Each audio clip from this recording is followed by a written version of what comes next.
One more follow-up question. One more trope that is being thrown at Israel is that it is failing to minimize civilian deaths in Gaza Yeah. during the war. Yeah.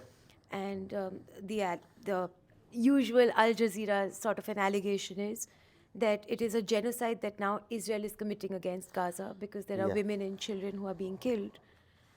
So, what has Israel really done to minimize civilian deaths Okay. in the war? This will be the last question because we have to go. בטח, שום בעיה. So, I'll give you few examples. First, when you take the data from Hamas, like the health organization in Gaza is Hamas. All the administrative system is Hamas. Let's take for an instance El Ahli incident at the beginning of the war. Failed rocket, fell short at a court of a small hospital. They said that 500, then they said 3,000. Interesting numbers. 3,000 casualties. Few days later, a French delegation or Italian delegation said at maximum 50 casualties. And you saw the pictures, you saw everything was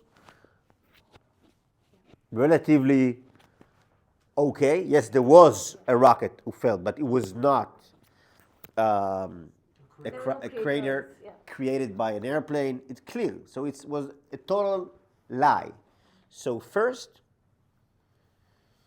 the data that comes from Hamas is absolutely not reliable. One, they say 20,000 or 23,000 casualties.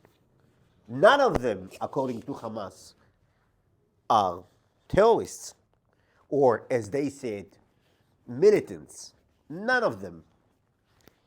And in a way, they are right. You know why? Because the terrorists in Gaza do not wear uniforms. Even more, they don't carry the weapon with them. They have the kalach or the RPG waiting at a home. They will walk in the street. Citizen. Go into the apartment, take the RPG, send a kid to see where are the tanks, where are the forces, in which home or house. And after the kids, they will come with the RPG to shoot the soldiers. And this is the tactic of Hamas. This is the tactic of Hamas. So to understand first the nature of the war, the false information, this is to begin with. Then, when we're saying that they are hiding within civilians, you have 500 kilometers of tunnel beneath the city. So it is very, very difficult to separate between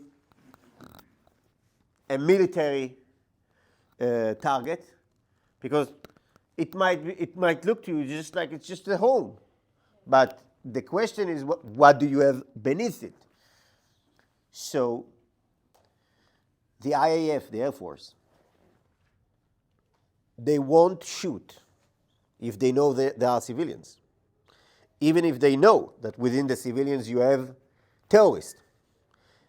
And I'm saying now, during a very, very tough war, after the atrocities of October 7, they are still very, very strict with the fire policy. Same goes to infantry. They have tough dilemmas. I'm mentioning again, the terrorists are without weapons when they are walking in the street, mostly. So we do the maximum to minimize casualties. And by the way, from the beginning of the war, you had 2 weeks asking civilians to evacuate war into the safe zone at the southwest part of Gaza Strip. And every other day, we send the update places where people needs to evacuate. So I don't think there's an army who does more effort to prevent civil casualties. And this is also, on October 7, it wasn't just Hamas terrorists. You had thousands of random Palestinians, some of them elderly, came with their stick into Be'eri and into Niroz to murder, to steal, to rape. So I think that when it comes to the moral ground, the difference between us and the Palestinians is the simple difference between good and bad.